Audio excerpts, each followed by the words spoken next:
Jadi gue periksa aja tuh si menterinya begini, dungu, presidennya dungu tuh. We close it. 5, 4, 3, 2, 1. Close the door. Rocky Gerung. Bisa nyampe sini gue. Iya. Anda adalah bro. Apa? Lu tuh menurut gua adalah manusia paling fenomenal di tahun pemilihan presiden. Yang fenomenal yang maki-maki gue. Gimana rasanya Twitter 1,5 juta hilang, bro? Ya si dungu aja yang ngambil itu kan. Dan sebetulnya mereka yang rugi. Karena gue masih bisa Ngatain mereka. Lewat gini-gini kan. Iya. Mereka gak bisa ngatain lu. Gak bisa, ya baru nyesel tuh. Menjadi bodoh, berpikir dulu lah. Tapi lu gak bikin lagi Twitter? Enggak, belum. Kenapa? Kira gue siksa dulu tuh para pemaki itu. Yep. Tapi lucu loh ya. Maksudnya apa Twitter aja bisa hilang. Tapi kan kita gak tahu yang ngambil siapa, bro. Itu mungkin, itu kan 2 hari menjelang pelantikan presiden ya.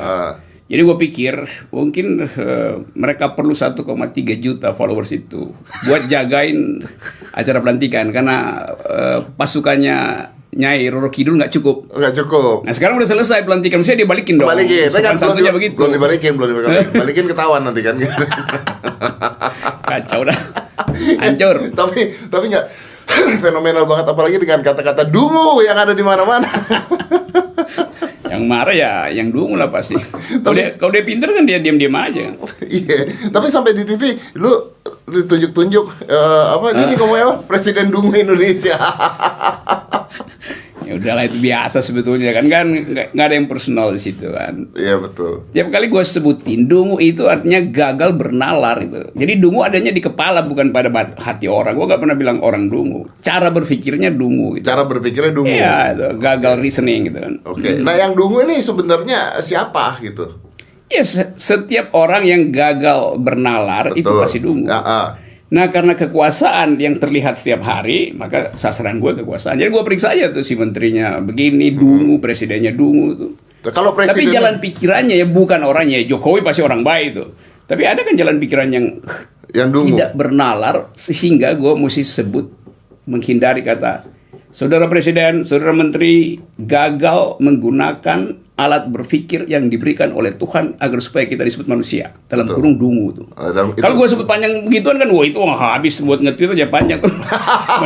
mending dungu gitu ya. Dungu itu sama kan. Tapi kalau lu mengatakan bahwa presidennya dungu, berarti rakyat memilih dungu semua dong, bro? Enggak semua dungu tuh. Rakyat itu kan dia milih. Kalau memilih orang dungu berarti dungu dong. Tapi dia nggak memilih orang dungu. Dia tidak tahu bahwa presiden akan menghasilkan kebijakan yang dungu tuh. Lain kalau presidennya dari awal sebutin itu tuh. Oh jadi yang milih itu bukan dungu tapi nggak ngerti apa-apa. Iya, tapi gue di basa-basi ya sebetulnya ya juga. Ya dungu juga. dungu juga nggak ngerti apa-apa. Dungu juga. Mesti siksa dikit. Iya betul. Ya salah milih artinya salah bernalar kan. Salah bernalar. Oke. Iya. Jadi banyak yang Ruhut Sitompul. Ruhut mah gue bilang 1/4 aja nggak mampu dia pakai kecerdasan. Minimal ya mendekati 80% lah, makanya nggak bisa. Ya dengan sendirinya dungu, masa mau disebut, kalau disebut cukup berakal tuh kelebihan tuh. Kalau cukup berakal kan artinya mendekati pintar. Iya, jadi tuh mesti disebut gelasnya mendekati kosong gitu. Oh, iya. Gitu lihat. Tapi pertanyaannya begini ya. Ini kan negara bicara bebas, ngomong bebas ya. Yes. Lu nggak takut kena ITE? Karena itu gue pakai satire. Kan gue belajar tentang hukum kan. Hukum itu kan tidak mungkin sesuatu yang abstrak itu bisa dibeku. Karena itu selalu gue pakai satire itu. Betul. Itu orang penasaran terus kan. Tapi kan bro, Anda tahu bahwa kadang-kadang hukum ITE juga bisa ngambil orang-orang yang nggak salah. Iya itu cuman orang dungu yang ngambil orang yang nggak salah kan tuh. Makin dungu lagi dia. Gitu. Logik dari hukum ya tentang peristiwa, bukan tentang abstraksi. Tapi nggak pernah ada tuntutan? Ada dong. Ada tuntutan banyak dong. Tuntutan di polisi itu mungkin masih ada 7, tapi dia nggak bisa proses karena dia nggak nemuin delik. Ya, lu tujuannya apa sih bro? Serius? Apa masuk Museum Rekor Indonesia gitu? Tuntutan terbanyak gitu. 7 loh. Ya sekedar nguji-nguji pikiran orang aja kan. Kan pikiran hukum juga mesti kita uji. Misalnya soal fiksi itu yang gue sebut kitab suci adalah fiksi bila imajinasi itu membuat kita berpikir dalam gitu. Itu sampai sekarang belum dicabut tuntutan itu. Tapi mana ada delik tentang fiksi bisa dibongkar dengan hukum. Dia bisa kalau di seminar. Jadi bisa salahin gue di seminar. Kalau dipanggil ke polisi, polisi bingung sendiri tuh. Gue kasih ensiklopedia, lu baca aja tuh imajinasi itu. The true side of intelligence is not knowledge but imagination. Itu ada dulu. Iya betul, imagination. Iya itu. Nah udah. Jadi kalau misalnya di perguruan sosial, gue bilang tuh tanya Einstein tuh. Itu arwahnya Einstein jadi saksi ahli, pusing. Jadi lu menggunakan kata-kata yang sebenarnya susah untuk dijelaskan. Satir, sarkasme Iya. satir. Iya, cuman gue nggak mau bocorin caranya tuh ntar.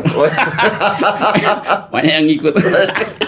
Tapi kalau nih misalnya sial-sialan nih, kena lu satu bro, kena satu, kan masuk juga kalau kena. Masa nggak ada deg-degan nih kalau kena? Itu kayak Ahmad Dhani tuh. Ahmad Dhani teman gue tuh. Ini kena tuh. Iya kena itu gini gue terangin ya. Ahmad Dhani itu kan dia bereaksi ketika dia dikeroyok di Surabaya kan. Lalu dia bilang idiot. Betul. Nah kata idiot itu kata tangkisan sebetulnya, kayak orang menonjok, refleksnya jalan, betul. gue tangkis. Dia tangkis dengan kata idiot.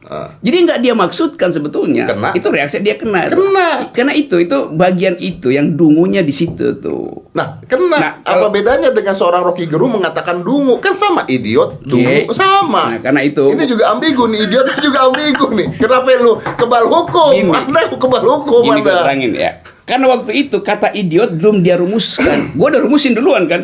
Dungu artinya gagal nalar.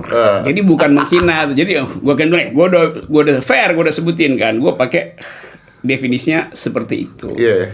Atau definisi fiksi itu gue sebutin. Definisi gue begini ya. Dungu. Setelah lu ngomong dulu kan? Ya, enggak, gue definisikan dulu, baru gue pakai buat ngeledek. Oh, lu jadi fair dong, gimana? Iya, jadi maksudnya begini nih ya, gitu. Baru lu pakai buat ngeledek orang ya. Nah, itu bikin mereka tersiksa. Kenapa nggak pakai di kamus? Ya kalau di kamus gue kena delik dong. Kau mesti pakai fair dong. Gue sebutin begini definisi gue. Menurut gue begitu ya. Orang ngotot. Kok menurut lu? Ya jelas aja apa menurut lu kan dungu, nggak bisa bikin definisi kan. Jadi gue buat definisinya untuk mengamankan satire gitu. Betul. Nah itu yang tidak dilakukan sama Ahmad Dhani. Iya, nyesel juga. Maksudnya dia di samping gue waktu itu. Jadi, tapi harusnya ketangkep gak dia bro? Siapa? Ahmad Dhani. Gimana ketangkep? Mestinya ketangkep gak? Ya kan dia. Ya nggak harusnya. Iya kan dia masuk kan? Masuk. Tapi menurut lu harusnya hal yang. Maksudnya dia lolos dong. Loh, itu kayak tangkis refleks kan. Lain kalau dia rencanakan mengatakan kata idiot itu tuh. Dianggap itu hate speech, bukan. Itu juga, respon ya. Dia respon. Lu mau ditonjok ya tangkis dong. Dia tangkis dengan kata, dengan kalimat idiot. Kan gitu. Ya itu sebuah respon terhadap kejadian yang menimpa dia pada saat itu gitu. Tapi dia disebut sebagai menghina itu atau kalimat yang hate speech. Ya. Itu juga salah kata hate speech itu. Di dalam sejarah peradaban, hate speech itu hanya boleh dihukum bila dia dihubungkan dengan keadaan masa lalu di mana orang merasa terhina. Misalnya lu sebut negro, nggak bisa itu. Karena orang mesti bilang orang hitam itu. Karena negro dulu kata yang menghina. Atau Yahudi. Yahudi pernah tersingkir dalam sejarah Eropa. Jadi nggak boleh jadiin kata itu untuk merendahkan, menghina. Nah kata idiot itu kata sains, kata psikologi itu, bahwa orang kekurangan kemampuan untuk berpikir tuh. Nah kata itu bukan kata yang menghina sebetulnya. Dia menghina pribadi tapi bukan jenis hate speech. Hate speech itu mesti ada sejarah jauh ke belakang itu. Contoh misalnya nih, kalau misalnya sebut lo perempuan bego itu, kalau di Eropa itu langsung kena hate speech. Kenapa? Karena ada peristiwa dulu nenek sihir gitu. Ya. Jadi jauh di belakang saja. Zaman witch hunts, witchcraft segala macam itu. Kalau ada perempuan tinggal sendirian di rumah, diduga dia sedang bersekutu dengan setan. Padahal lagi produksi, lagi baca itu. Maka orang menganggap perempuan itu sumber root of all evils itu. Ya. Kalau ada perempuan dalam politik, maka perempuan akan jadi sumber dari bencana. Femme fatale, kata orang Perancis itu. Karena ada sejarah begituan di Eropa tuh. Ya. Akhirnya sejarah itu diakui bahwa sekarang ternyata itu salah kan, bahwa itu bukan witchcraft dan sebagainya. Bukan witchcraft, itu justru produktivitas. Itu produktivitas. Artinya kalau lu mengatakan begini, artinya undang-undang ITE di negara kita ini sebenarnya amburadul. Amburadul, salah konsep. Masa hate speech itu nggak ada peristiwa apa-apa di belakang kita kan. Jadi hate speech itu buat menghalangi orang mengingat masa lalu sebetulnya kan. Itu poinnya tuh. Dia salah. Kayak dulu nih dia ada pertandingan di Eropa. Mungkin MU versus Liverpool. Hakim garisnya perempuan, Dad. Terus hakim garis bilang out, bolanya tuh keluar. Komentator bilang dasar lu perempuan, kalau laki pasti masuk tuh. Itu dia langsung kena tuh komentatornya karena dia nggak menghina perempuan tuh. Oke. Itu kalau di Amerika ya nggak ada hate speech. Asal lu nggak nonjok orang ya nggak kena, maki-maki nggak ada soal. Betul. Jadi harusnya ITE ada nggak? Mestinya nggak ada itu. Mestinya nggak ada. Iya, kalau nggak ada dia bisa menghina presiden. Bisa. Ya kalau misalnya kayak kemarin ancaman, oh gue penggal di palanya nih, gue bunuh nih, gitu gimana? Ya nggak ada soal kan dia cuma ucapin gitu kan. Tapi kalau ada perbuatan awal, buktinya ya udah di proses hukum kan. Nah masalahnya ini terlalu baper nih aparat nih. Seolah-olah orang nggak boleh mengucapkan sesuatu dalam bentuk bercandaan. Monyet, gue gampar lu. Kan gue nggak bilang dia monyet. Buat gue misalnya yang tahun 80-an jadi mahasiswa itu gampang betul kan. Justru itu sapaan yang menyenangkan. Anjing lo gitu. Iya. Anjing. Kayak zaman dulu aja pada saat Rasi nggak ada, Cina gitu itu antar teman ya. Cina lu tuh. Antar teman itu pada saat itu antar teman. Tapi jadi dipolitisir sehingga orang akhirnya hati-hati. Dalam kehati-hatian itu hukum masuk tuh. Tapi kalau ada ancaman, larinya adalah ancaman, gue akan bunuh ya, gue bunuh ya begini. Ini sebuah ancaman kan sebenarnya kan? Dia bunuh bisa dilihat di otaknya kalau di scan. Itu hormon apa yang keluar di otaknya? Jangan-jangan hormon kegembiraan tuh kan yang bersahabat ya gue bunuh lo ya itu. Kan itu mesti dites tuh jumlah hormon. Kalau hormon ya artinya tapi orang ini harus dilihat dulu dong, diselidiki dulu. Iya, diselidiki itu bukan karena ucapannya kan, karena motifnya apa itu. Betul. Kalau sampai ternyata ada motifnya dan sebagainya, ya kenalah dia. Gitu. Kalau dia iseng ngomong gitu doang. Iya, kalau segala sesuatu harus diatur dengan hukum, waduh. Hidup ini nggak ada enaknya tuh. Kan dikit-dikit. Ini kalau gue ngomong beginian, gue buka dulu. Pasal 23 ada nggak nih di ITE? Gue hidup nggak, kopinya udah keburu dingin masih. Kalau nggak ada ITE, ntar tugas Kominfo berkurang, bro. Ya Kominfo itu kan lembaga yang dibikin berlebihan tuh. Kan prinsipnya begini kan, semua orang bebas untuk mengucapkan apa aja dalam rangka persahabatan, dalam rangka ngeledek segala macam, kecuali itu delik. Ya. Oke. Sekarang dirubah, semua orang dilarang mengucapkan itu agar supaya terjadi persahabatan tuh. Lo terbalik-balik. Ya, makanya kan jadi ambigu. Sekarang kalau gue tanya lo kayak begini, misalnya body shaming itu gimana? Apa misalnya problemnya? Body shaming deh. Ada orang yang ngatain sampai dasar jelek lu, gendut lu, apa segala, sampai orangnya bisa bunuh diri lu. Banyak kasus seperti itu. Ini juga hate speech bukan? Bukan. Undang-undang ITE bukan? Itu nggak masuk ITE itu. Bahkan apa namanya feminis itu catcalling apa namanya itu? Ya, catcalling ya. Segala macam itu. Itu jadi delik mestinya. Kalau kita ngerti tentang feminist point of view itu. Tapi kadang-kadang orang ya dia bersiul aja karena kebiasaan zaman dulu kan. Betul. Padahal sebetulnya siulan itu menyebabkan dia terganggu si perempuan. Maka dia boleh tuntut gitu kan. Nah body shaming tadi misalnya tuh, ya dia tuntut aja kan.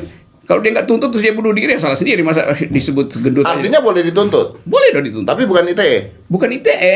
Kan jadi kalau misalnya ada orang ngancam mau bunuh gue, cuma ditulisan, boleh gue tuntut ya dong? Boleh lah. Tapi bukan masuk ITE? Bukan masuknya apa? Ya hukum pidana ada. Hukum pidana langsung. Mengancam itu.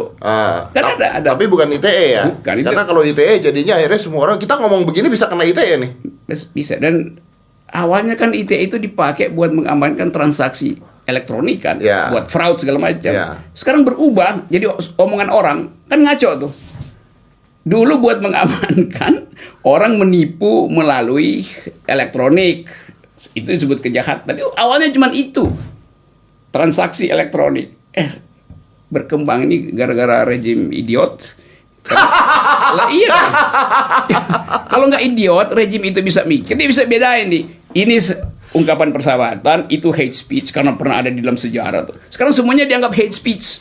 Dia nggak pernah ngerti apa tuh artinya hate speech di dalam filsafat hukum. Jelaskan dulu, idiot nih apa nih? Nanti kita kena nih. Iya, idiot itu tadi kan, itu semacam reaksi aja tuh. Lu idiot lu. Sebetulnya kita nggak boleh sebut idiot karena itu menghina orang yang memang iya, tapi bukan dalam rangka itu. Tapi bukan dalam rangka menghina hal tersebut. Karena udah jadi apa? Jadi langgam bicara. Buat sebut goblok nggak enak itu. Jadi kata itu, bahasa itu kan dipakai untuk mengakrabkan itu. Nah, kalau keakraban itu dianggap membahayakan, ada deliknya di hukum pidana, bukan ITE yang ngatur itu. Oke. Artinya kalau misalnya gue ngomong sama orang, gue barusan ketemu sama Rocky Gerung, goblok tuh orang, boleh? Ya boleh lah. Gue tulis di Twitter, boleh, nggak apa-apa tuh. Kecuali gue merasa, iya gue nggak goblok. Berarti dia yang goblok, kenapa tuduh gue goblok padahal gue nggak goblok, kan gampang aja kan bilang. Iya. Artinya tapi lu bisa nuntut gue nggak? Iya, kalau terserah, kalau gue sih gue nggak pernah nuntut. Kan nggak ada gunanya nuntut kan. Kan orang misalnya maki-maki tuh. Kalau orang maki-maki gue misalnya, gue anggap dia goblok, dia dungu, ngapain maki-maki gue tuh? Karena gue gak akan kasih reaksi tuh. Karena bagi gue maki-maki itu tanda dia gagal untuk melihat soal. Kalau dia bisa lihat soal, dia gak akan maki-maki. Mereka maki-maki karena menurut mereka lu mancing, bro. Iya, berarti omongan lu terlalu apa? Ya gue mancing.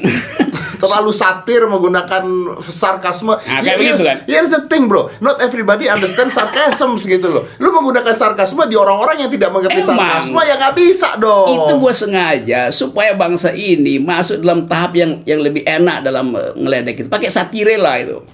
Kan satire itu justru menandakan ada abstraksi, ada penundaan reaksi itu.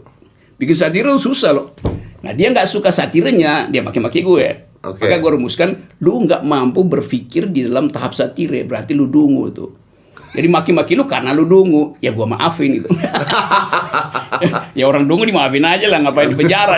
Orang dungu dimaafin ya. Orang dungu dimaafin. Terus yang ngelaporin lu ini siapa aja? Oh, banyak lah tuh, cebong dulu kan. Pasti cebong, karena gue kritik kekuasaan kan.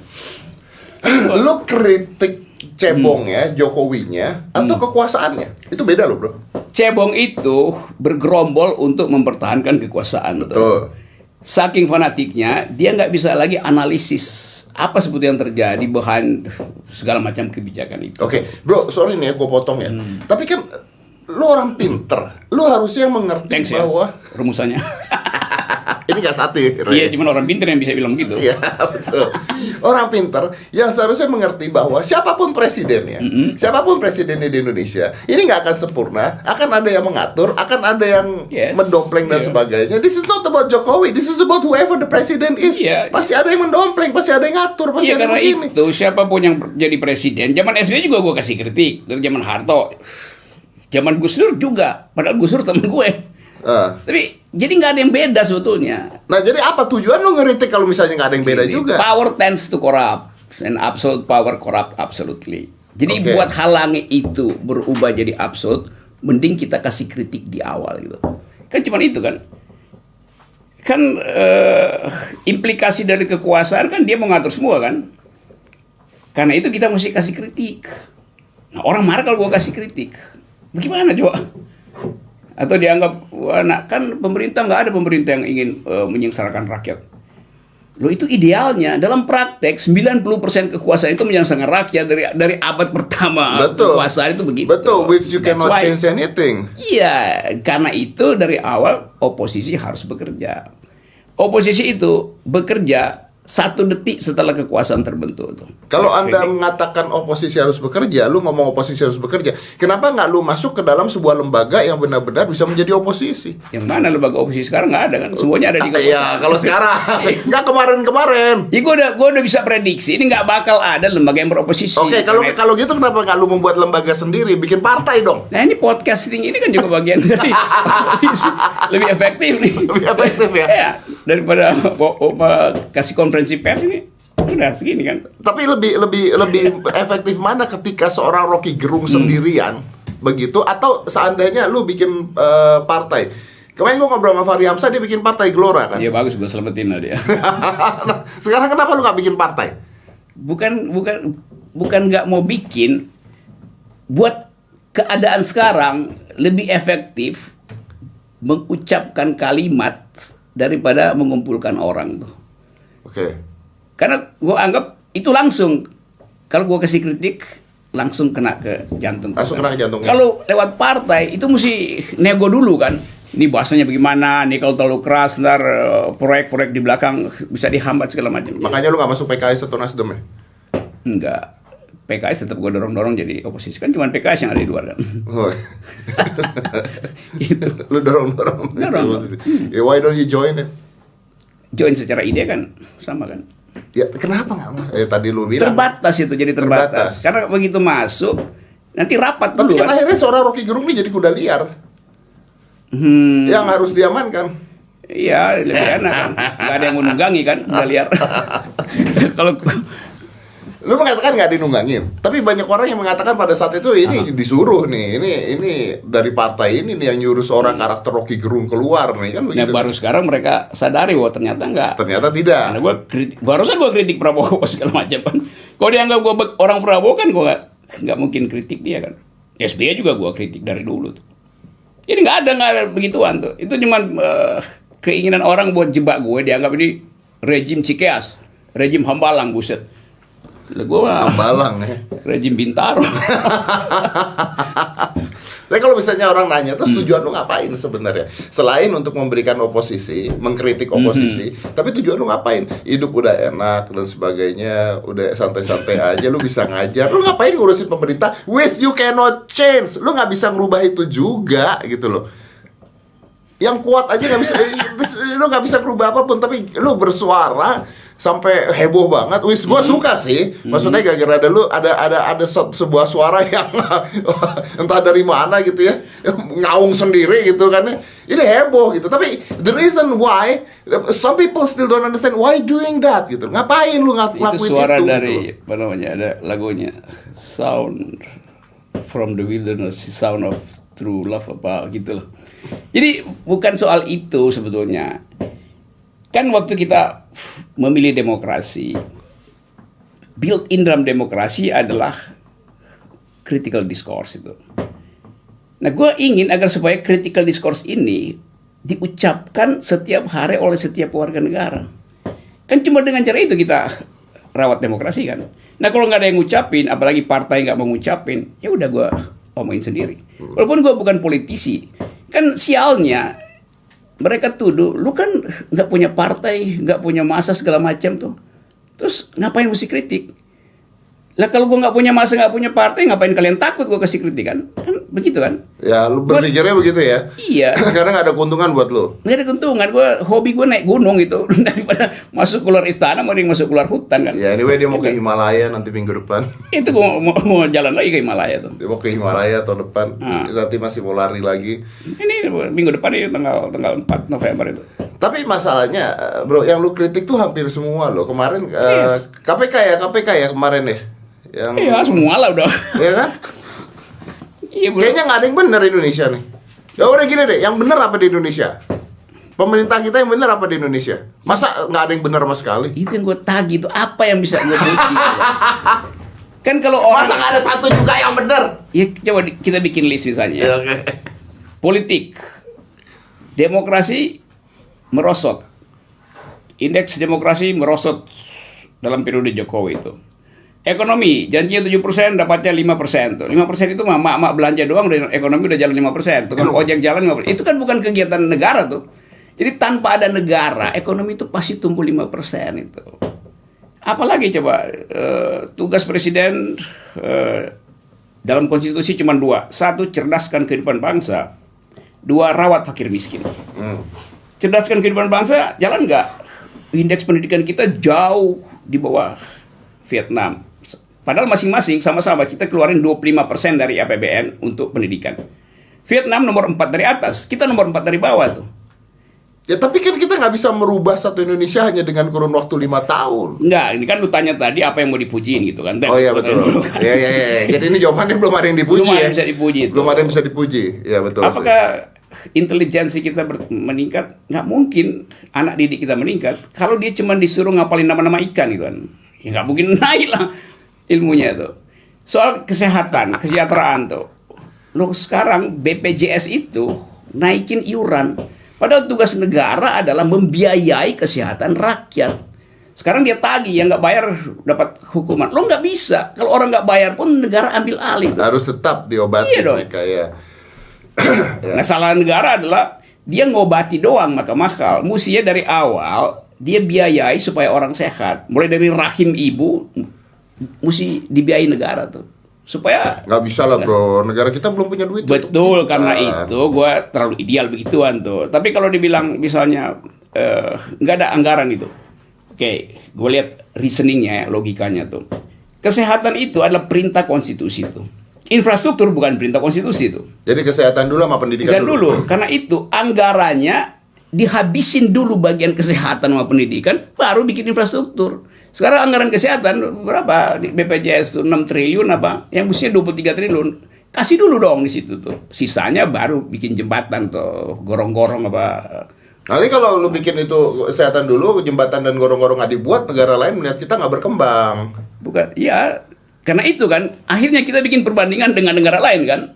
Kenapa nggak pakai perbandingan misalnya dengan Vietnam itu, yang bikin orang berpikir bagus dulu, baru dia bikin jalan segala macam infrastrukturnya. That's what happened ketika Jepang dibom Nagasaki, Hiroshima. Yang dilakukan sama Jepang adalah pada saat itu kesehatan dan pendidikan dulu yang harus dimajuin pada saat itu. Nah itu contoh misalnya tuh, waktu Hiroshima dibom, Panglima Perang Jepang lapor pada Kaisar Hirohito. Dia bilang begini, Kaisar, kita hancur, bangunan hancur, infrastruktur hancur segala macam. Kaisar bilang begini, coba hitung ada berapa guru yang masih tersisa. Ada berapa guru yang tersisa.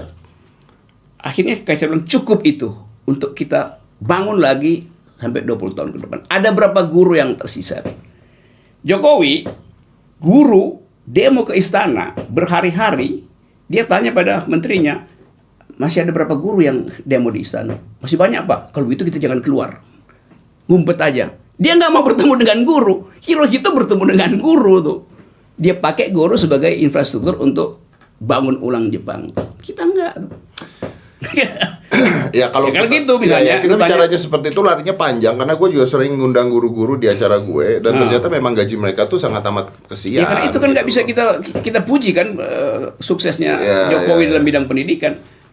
Bagaimana? Lu nggak ngasih kesempatan, baru 5 tahun loh. 5 tahun itu udah mestinya udah bisa IQ nasional naik 20% tuh. 20%? Mestinya 5 tahun. Kalau gua misalnya, kalau dikonsentrasiin semuanya ke pendidikan. Iya, kalau gua presiden, lu menteri pendidikan pasti jalan tuh. Iya, karena itu kan. Itu kan soal pilihan, ada trade off kan. Nah, tapi sekarang ada menteri pendidikan baru nih, Bro. Iya, gua baru.